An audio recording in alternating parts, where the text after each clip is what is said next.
Good evening, everybody, and thank you for staying for the Q&A. And good evening, Amjad. Thank you so much for this wonderful and beautiful film. And also thank you for joining us. I know these are busy times for you. You're at the Cairo International Film Festival, and I know that a competition is about to happen, and you're taking part of it. So thank you so much.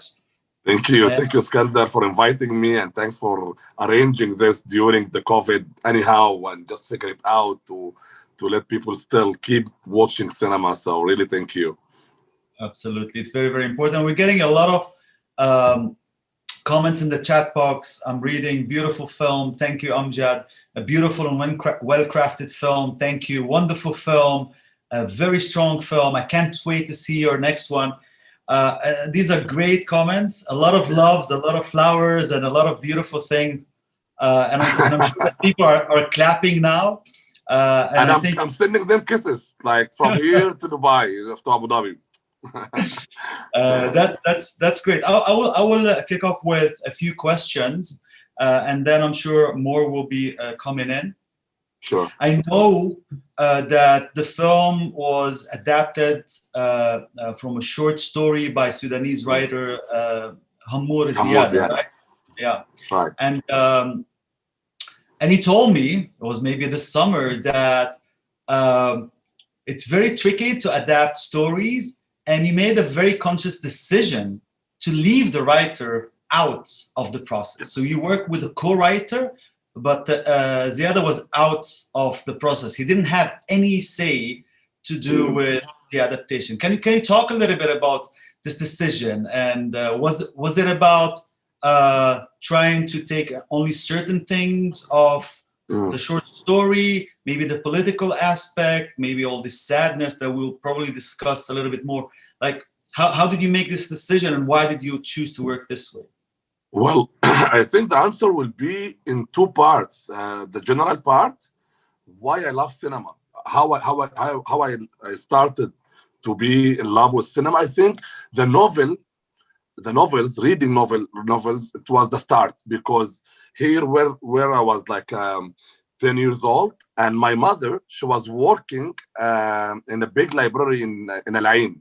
People, maybe you know it, in UAE University, Al Ain Library. And I was there with her because she worked all the days, so she need to have me sometimes. So I remember her friend, and she's like my godmother. She's a Palestinian. I'm Natia.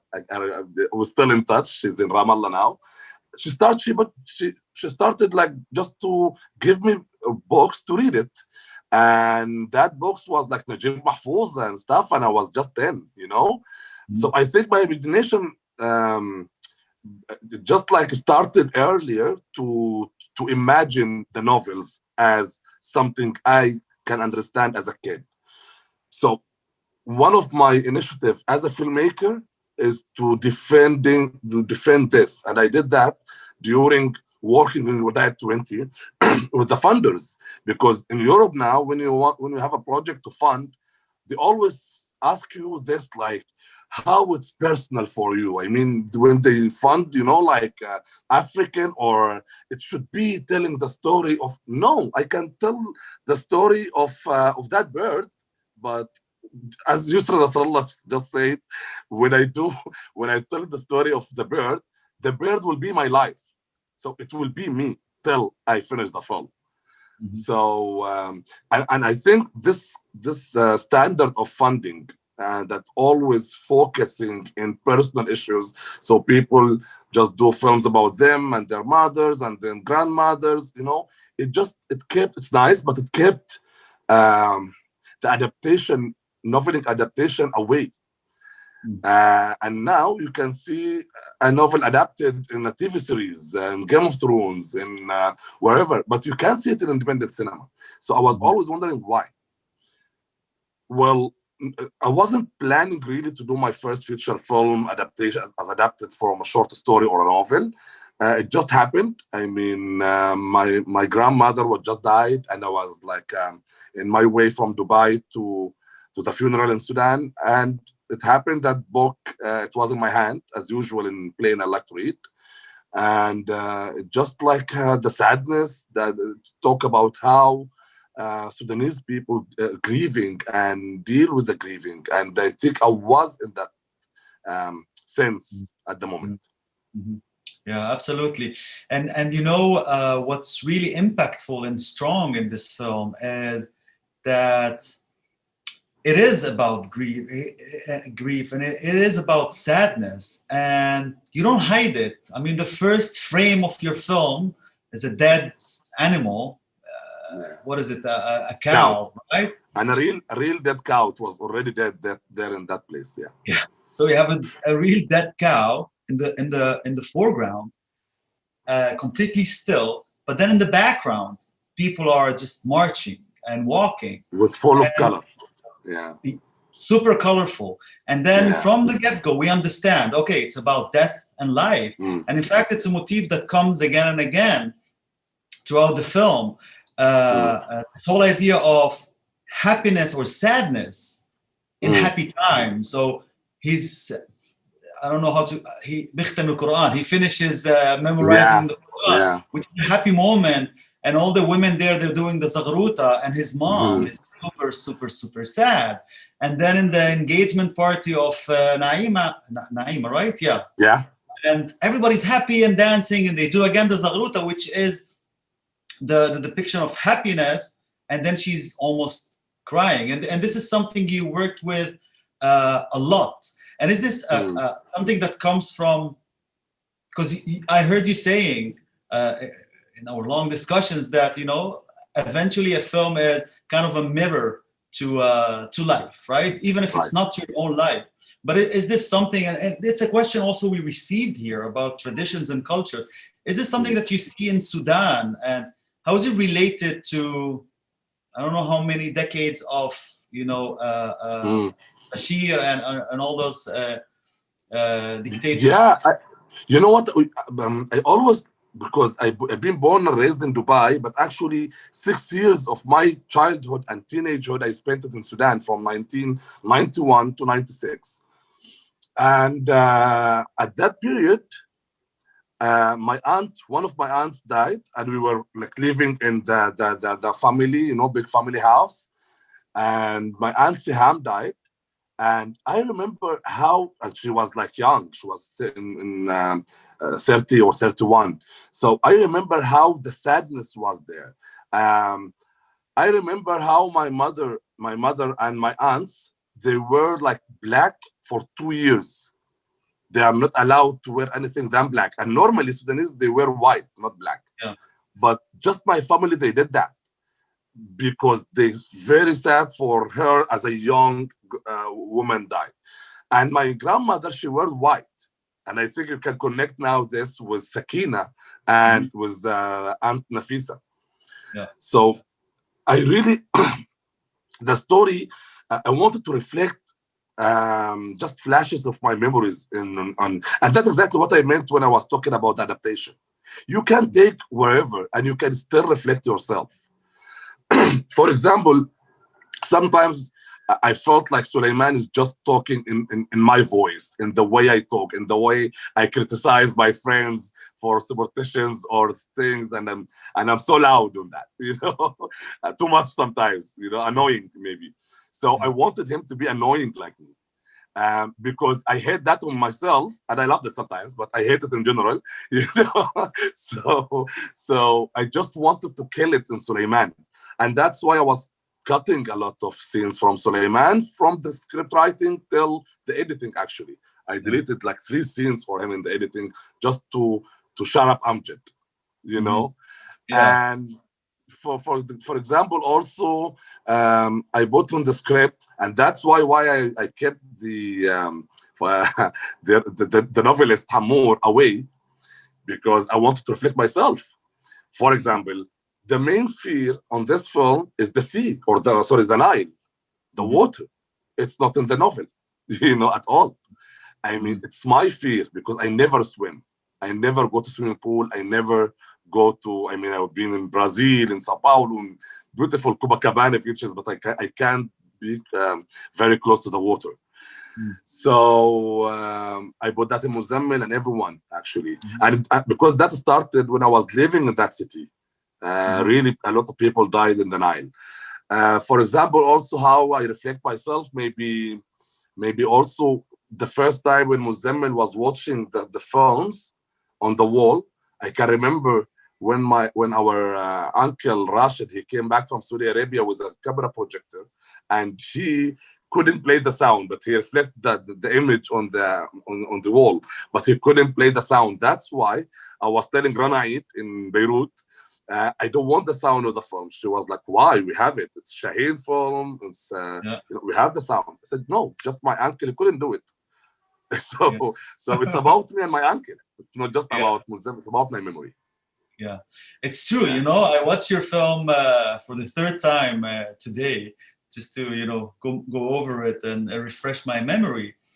And I see also myself. I'm not Sudanese. I have nothing to do with Sudan. I've never been, but I see myself as a young aspiring filmmaker, and I see. Correct me if I'm wrong. I see Cinema Paradiso. I see Shadi Abdessalam Al Mumia with this corridor. With the kid pushing.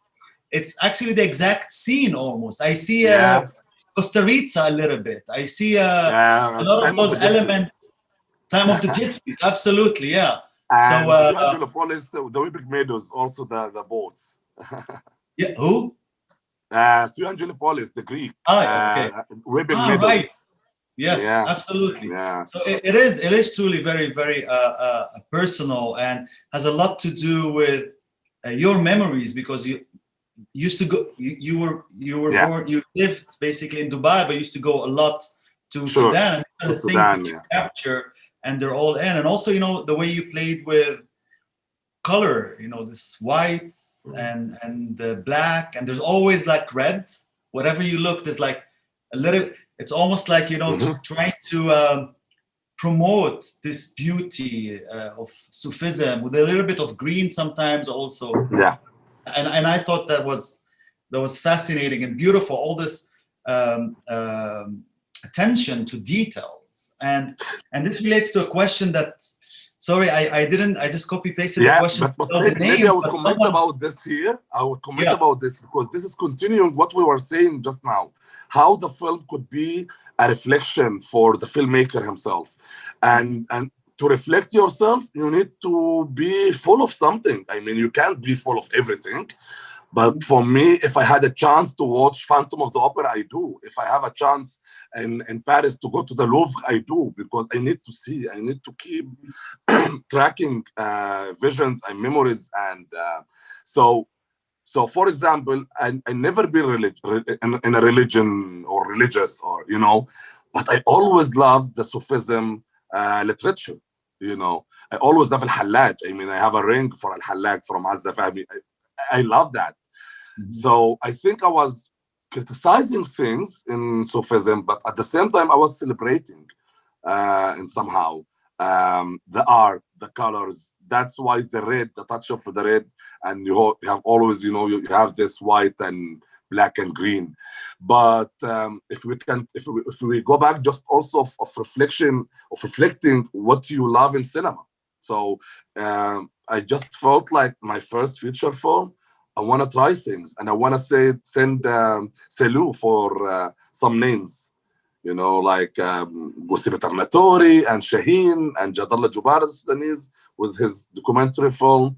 And actually the best one I want to talk about it here, maybe a lot of people will not notice it very well, at least they love Egyptian cinema. Osama Fawzi, he died before we shot the scene of Suleiman death, just 12 hours. When we were shooting the scene, he wasn't buried yet. And we were very sad on the set, especially my first AD, Abdul Wahab, because he was working with him and planned to go back and work with him in a new film. So I did that without even my first AD knows. He's supposed to be sleeping on the bed and died there. And then I died in the chair, just copying or Jannat al-Shayateen, Heaven of the Devils, his film, when Mahmoud Hamida was like dead, all the film in a chair. And Yeah. he won Best Actor, by the way, for that role. You know, and he sent nothing, just a dead man for the whole film. You know, and he won. I love Jorge Meda. And, you know, so it was like a salute for a director, but just that happened on time because we were very sad. Yes.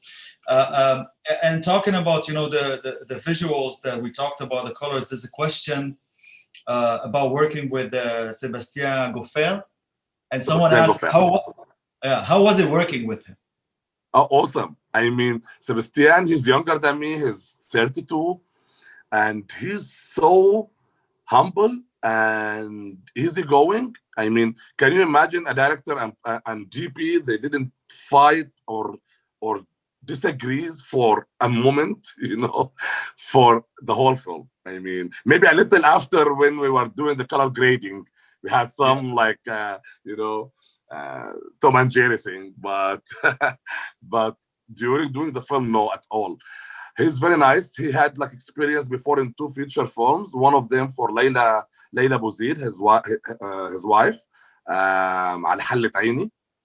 It's a Norwegian film, and yeah, it was awesome working with him, especially when you know, like he wasn't my main DP till just 2 weeks before the shoot. I mean, I had like my DP for 8 months, someone else,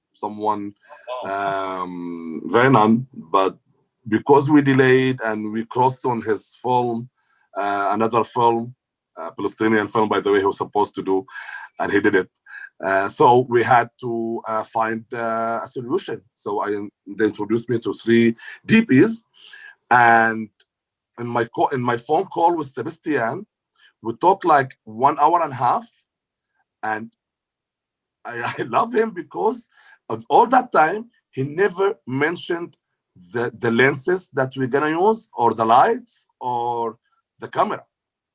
He was just talking to me about Sakina and Muzamil and the father, why he left and why he back. You know, I mean, I thought like, to Arnaud, my French producer, this is my guy, because he didn't get crazy about the technical side and he was trying to understand them and me. Yeah, and the emotions. That's beautiful. There's a lot of questions that relate to Sudan. So there's a question: which part of Sudan is the film set in, and where are these traditions drawn from? And it also relates to another question that was asked: that if it was filmed during or before the Sudanese revolution. So the first one, where is the area? I shot in Madani. And Madani villages, not in Madani. Madani is a big city, so we were just based in Madani, and all the villages around Madani, like half an hour. So yeah, Madani is the place when I raised, and actually the novel was supposed to be in the north. I mean, like Tayyib Saleh's area next to Egypt. Yeah. And I told Hamor, no, I want to do my memories, so I would take it to my memories. I mean, my dad's villages was one of those. So I used to be there. For example, when the production, they asked me, like, we will build the cow, the dead cow, we will do it for you in design. Why? I said, like, you will go there, you will find a lot of dead cows. I know the area. Even they thought, like, Amjad, how you know? You will be there in Dubai. They don't believe I can remember. But actually, when you are a kid and you see like a dead cows all the time, that stuck in your memory somehow, you know?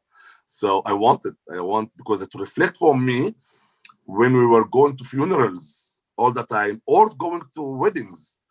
But the death and the life, they are like going parallel in that, in everywhere in the life. But I mean, I was seeing that when I was a kid. So maybe that's why I shot the film there. Mm-hmm. So, and relating to the revolution, where people are asking about if it was shot during the revolution, but I have a question that relates to it, but it relates to the idea of revolting, you know, the idea of sticking to tradition, like Sakina, you know, what we call adat or taqalid, you know, she sticks to those traditions. She never tries to defy them. And what's his name? Muzamil, he memorizes the Quran without knowing math, you know, and he needs an outcast, English, like Suleiman, a sinner, basically, to tell him, like, you know, if someone would tell me that you would die at 20, I would just go get drunk, smoke, have women, ask them to do anything, like and abuse. yeah, Exactly. And then you have to sin and then see for yourself. And for me, it's it's a very it's a kind of very symbolic to this idea of you know, not being able to see outside of your own oppression that you internalize. And sometimes you need this outside view that brings it to you in the form of footage that is shown. You know, here's the outside world. There's something else, and it works. You know, this bad influence saves him. You know, he ends up running away. He ends up sinning, trying for himself, liking it, and then running away to, you know, probably a better life. So did you see it this way? Did it have to do with the fact that, I don't know, it was shot before or while the revolution was taking place? During the revolution. Oh wow. Yeah. But it was written long before, right? I mean, well, it's complicated a little bit because, sure, we started the film writing the story, or I chose the first fund. It was in 2016, and still it's the same story. And the revolution started the first day of our shoot. I mean, we start shoot at 17th December, and the revolution started 17th and officially in 19th December, first 2 days. Wow. So definitely it's crazy, and people even like, if they want to think about it, like, how is that? It's very revolutionary. It's like a call for Muzamil to say no for every authorities there. His mother authority, the religious authority, and but for me, yes, it's about revolution, because I believe the revolution started in Sudan in 2013, in September 2013, when 250 of us get killed on the streets of Khartoum, okay, just because they said no, you know. So I think from that time, and maybe started even earlier, when the Sudan became two Sudans with, you know, with the separation of South Sudan. And here the anger started, and here the art in general started to be a resistance kind of art. So definitely that affected me somehow when I'm choosing my story, you know. In a personal level, I'm so all the time fighting for the idea of the personal beliefs and personal choices, and you know, I defend you know, the freedom of speech, LGBT rights. I do that all the time in Facebook, not under the ground, you know. So so I think I was looking for that. I wanted to tell Muzamil, be yourself, open the box, which is, I bought it literally a box, you know, and I thought like that would be cheesy, but yeah, you know, sometimes when you want to do that, just do it in a cheesy way, you know, sometimes, not all the time, you know. So I just bought the box, and I tried it with the narrative to not like cheesy. Maybe it was harmful a little for.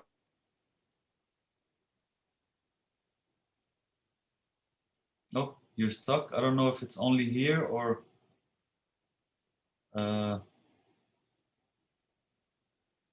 it's his Zoom. Our technical team is telling me, let's just wait for a second. I'll text him.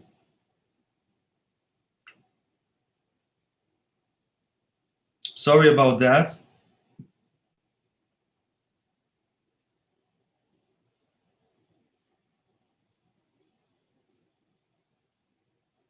And he's not getting my WhatsApp. Let's wait for another minute, and if he doesn't get back, sadly, we'll have to end. Oh, I think he's back.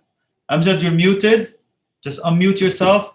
And sorry, we lost you for like 30 seconds or more. So just unmute yourself, please.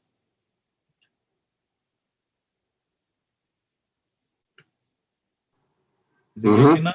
Okay, sorry, yeah. we lost you for like it's fine. It's fine. A minute. Okay, so I was saying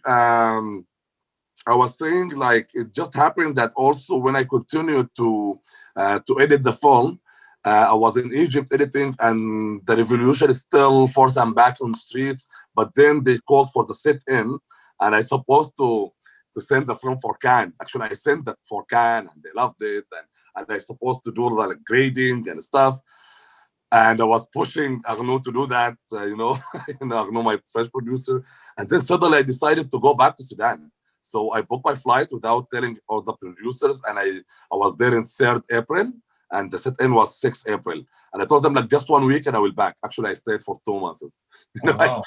I couldn't back. I just wanted to be there till the sit-in finish. So I stayed there till the end. So after I finished the sit-in, at the last time of the sit-in happened something like a massacre, and it was awful. And I back to like just 10 days of editing. I changed everything. I took all the sentimental songs or cuts, or I planned to do like an orchestra with Amin Buhafa. I deleted the orchestra. I told them just I want the contrabass hard, because I was angry, I was so angry. So definitely the film is affected. Yeah, absolutely. Yeah. But, paid off well. You opened in Venice and you got the Lion of the Future award, which is... Yeah, that was a nice moment. Which is great for Sudanese and Arab cinema. I have another question here. Do you think this story represents Sudanese society fairly? Well, the question itself, it needs to be it's negotiable. What that means fairly, define fairly, or define the Sudanese society. Is it one society? Are you from Khartoum? So do you think your society is the society of the Madani, or like South or North? We are a very big country with different culture. And if I want to go for the real culture in, let's say, in Darfur, that will be amazing, and it will be shocking for the conservative Khartoumian people. Mm-hmm. That's a very, very, like any other society, it's very diverse, and nothing represents nothing. Even in language, the Arabic is not welcome everywhere. I mean, in North, they speak Nubian, or, have many languages. So that this is the problem of put it in society, or fairly, and there is something else. I think it was like a little bit shocking for Sudanese people to saw a kiss between a Sudanese girl and Sudanese boy, because there is no cinema in Sudan. We don't used to do that in cinemas because we don't have cinema. This is number 7 or 8, and actually we used all this time to see a TV drama, very censored, very family. I mean, one day, one guy, when the film get leaked for some scenes, he was like, how I can watch this with my mom and my sister? I was like, you don't have to. You can go to cinema alone, and your mom can go with her friends, also, and your sister.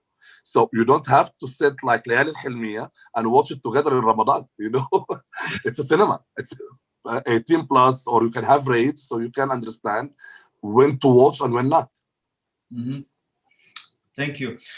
I had a question, and then we have some more questions from the audience. I have something that maybe doesn't have much to do with the film, but there's this scene, this exorcism scene, where they're trying to help her out, and it's beautiful. Azar.